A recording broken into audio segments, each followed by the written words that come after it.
Galerinha, voltei e agora a gente vai estar dando aí uma revisada na nossa segunda aula do modelo atômico de Bohr. E aqui a gente vai estar pedindo cada vez mais exercícios. A partir da semana que vem eu vou começar matéria nova, conteúdo novo. Não que o que eu não tô dando já é conteúdo novo, ok? Então alguns detalhes, algumas coisinhas, até para que vocês fiquem com esses conceitos aí bem estabelecidos, beleza? Então nós vamos entrar aqui especificamente no modelo atômico de Bohr, aonde Bohr especificamente tem como principal objetivo responder ao seguinte questionamento. Então, temos aqui o modelo que foi proposto por Rutherford, onde você tinha um núcleo. Esse núcleo ele era pequeno, denso, cheio de carga positiva e de carga neutra, ok? Porém, a primeira pergunta que Bohr fez é por quê? Deixa eu até voltar aqui, galerinha. Só um momento. A primeira pergunta que Bohr fez é por que você tendo aí um núcleo, né, cheio de carga positiva e uma eletrosfera enorme em volta, cheia de carga negativa, essas cargas negativas não eram atraídas para esse núcleo, ok? Então esse foi um dos primeiros questionamentos aí que Bohr fez. Partindo dessa ideia, Bohr então estabelece o que a gente fala de modelo atômico de Bohr. Ele sugere que o átomo possui então uma energia quantizada, ou seja, que possui níveis de energia. Até comentei com vocês em sala que ele estabeleceu então que o núcleo, na verdade ele não mexeu em nada no núcleo, isso aqui é o tio Bohr, tá vendo? O núcleo continua tendo cargas positivas e cargas neutras, prótons e nêutrons, e na eletrosfera, que é essa grande parte aqui, ele falou que ela era composta por 7 camadas, não sei se você lembra, camada K, L, M, N, O, P e Q, 7 camadas, ok? Então, se você observar, ele disse que cada camada dessa tinha uma determinada quantidade de energia. Olha lá o modelo dele. Ele diz assim, ó. Ele fala que são, deixa eu voltar aqui, ele fala que são elétrons distribuídos em camadas ao redor do núcleo, ok? O átomo, então, teria 7 camadas ou níveis ao redor do núcleo, camadas K, L, M, N, O, P e Q. E quanto mais afastado do núcleo, maior a energia do elétron, beleza? Não só querendo explicar como era a organização dos elétrons na eletrosfera, então vamos dar uma olhada aqui. Esse modelo também, por muitos anos, ele ficou conhecido como modelo de Rutherford-Bohr, porque na verdade, Bohr, o modelo dele, não ignorou o modelo de Rutherford, houve sim uma fusão, uma complementação desses modelos, ok? Então, se você olhar aqui de novo, no modelo de Rutherford, você tinha um núcleo composto de prótons e nêutrons.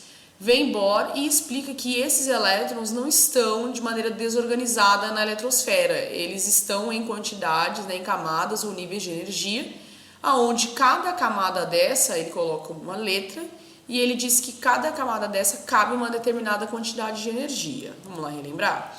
Então ele fala aqui que na camada K cabe 2 elétrons, na camada L, que tampou aqui, cabe 8, na M ele fala que cabe 18, na N 32, na O 32, na P 18 e na Q 8. Não sei se você lembra. Esses números foram calculados e daí então ele passou a dizer que esses elétrons eles não poderiam de uma hora para outra pular da camada Q, por exemplo, e ir para o núcleo. Tinha sim um procedimento a ser respeitado, ok? Que procedimento era esse?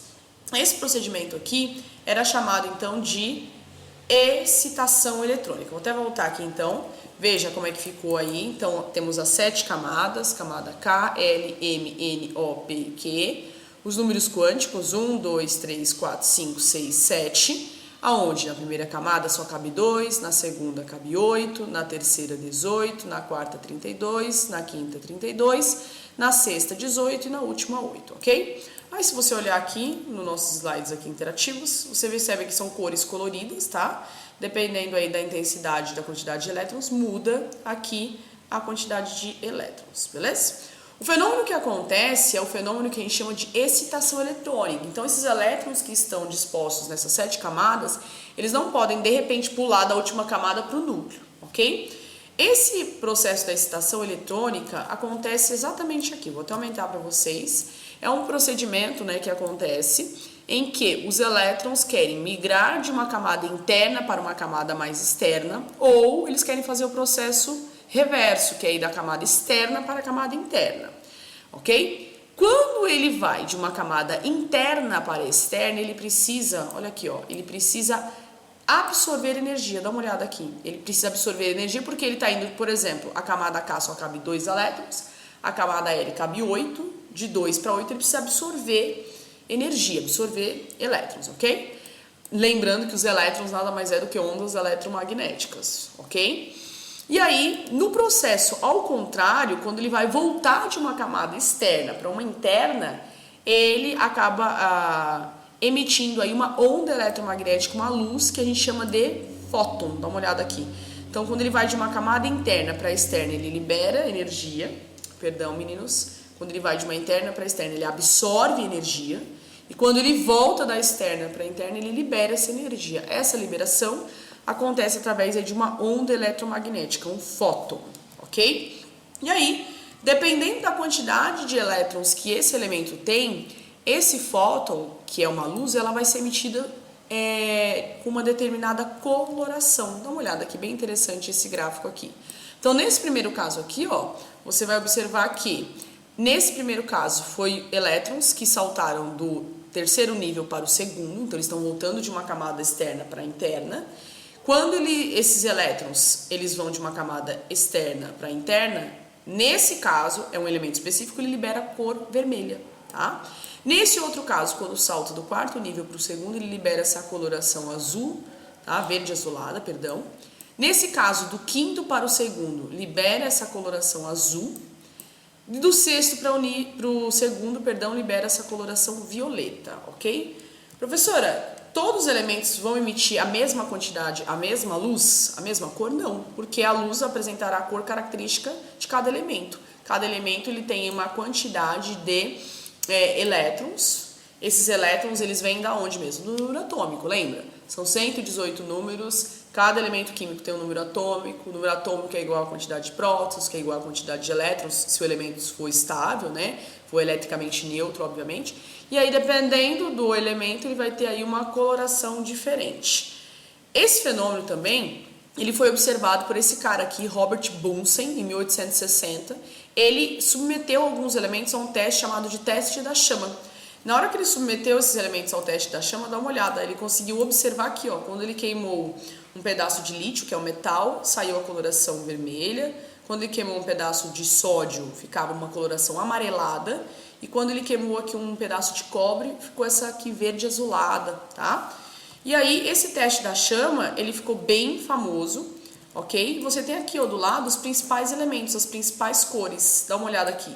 Sódio, quando ele queima, cor amarela, cobre verde, potássio violeta, cálcio vermelho tijolo, bário verde limão, magnésio branco e chumbo azul branco, tá? Então, dependendo do elemento e dependendo da quantidade de elétrons que ele for ter, esse processo da excitação eletrônica ele acontece diferente para cada elemento. E quando os elétrons de cada elemento voltam de uma camada externa para a interna, eles liberam energia através de uma onda eletromagnética, que a gente chama de fóton, que vai ter uma determinada cor, ok? E aí nós vamos ter esses fenômenos todos aqui, ó.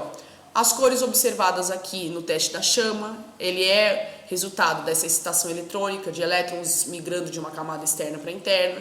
Olha lá nos fogos de artifícios, a mesma coisa aqui, ó, nos fogos de artifício, na explosão da pólvora, ok? Quando os elétrons eles estão retornando, quando eles estão voltando para os níveis fundamentais, né? Quando eles estão voltando da camada externa para a interna, eles liberam essa coloração.